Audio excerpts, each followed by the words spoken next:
Hi, I'm Sam and welcome to Train of Thought, helping to make the world of work a bit less stressful. Now, work has always been stressful. Of course it is. It's what you spend most of your time doing. There's so many other people involved.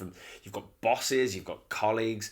Everyone's always asking for something from you. That's kind of the deal.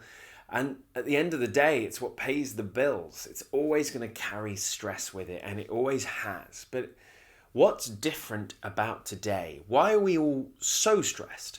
The amount of stress that's leading to days off work has gone up. The amount of people reporting high stress levels gone up. I know from my own experience that I felt more and more stressed as the years went on. So it begs the question, why are we feeling so afraid at work? Because that's what stress is. It's fear. Stress is a fear response and it keeps us alive. It's completely essential.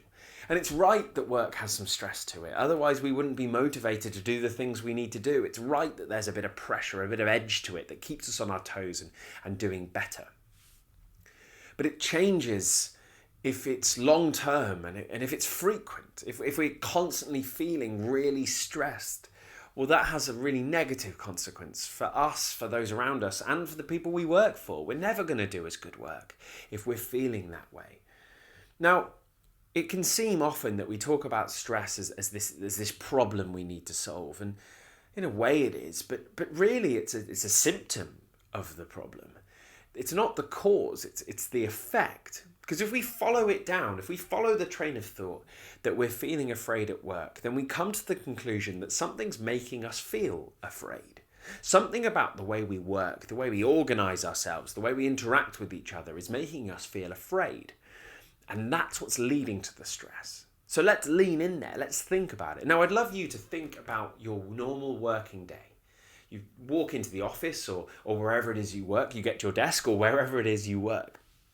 And I want you to think about your day. You probably spend a lot of time in emails. Pretty much everyone does. You may spend a lot of time in meetings. Again, a lot of people do. But however you work, I want you to think about where the most stressful things come from. What is it that's leading you to feel afraid?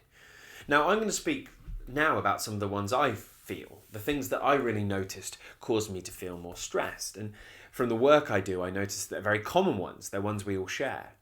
Now, the first one I want to mention is the pace. Just the pace of life, the pace of work is so quick.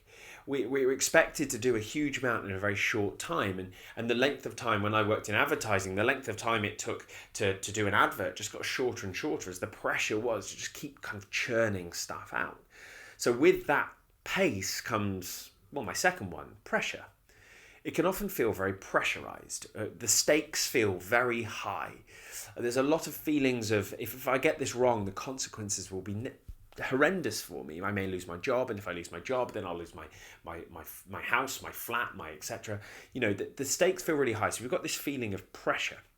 And again, to take it on to the third one, a lot of that comes from this connectedness, this sense that we're always available to be contacted, that we have smartphones in our pocket and we can always just check in on Slack or just check in on our emails, whether it's night or the weekend. It's so easy. We just feel always connected. The lines between work and life have blurred. Dolly Parton sang about 9 to 5, but most of us don't work 9 to 5 anymore.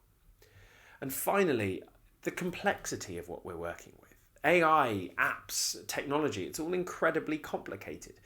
It takes an enormous amount to understand, even at a basic level, any of this stuff. And for many of us, we're being asked to do things that are really complex, and we don't always have the tools available, or we may doubt that we have the tools, even though we do.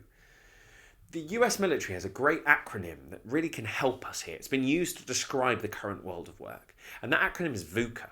It's volatile, uncertain, complex, and ambiguous. Volatile, uncertain, complex, and ambiguous. Volatile, it's very apt to change very quickly and dramatically. It's uncertain. We don't really know what's going to happen next week often, let alone next year.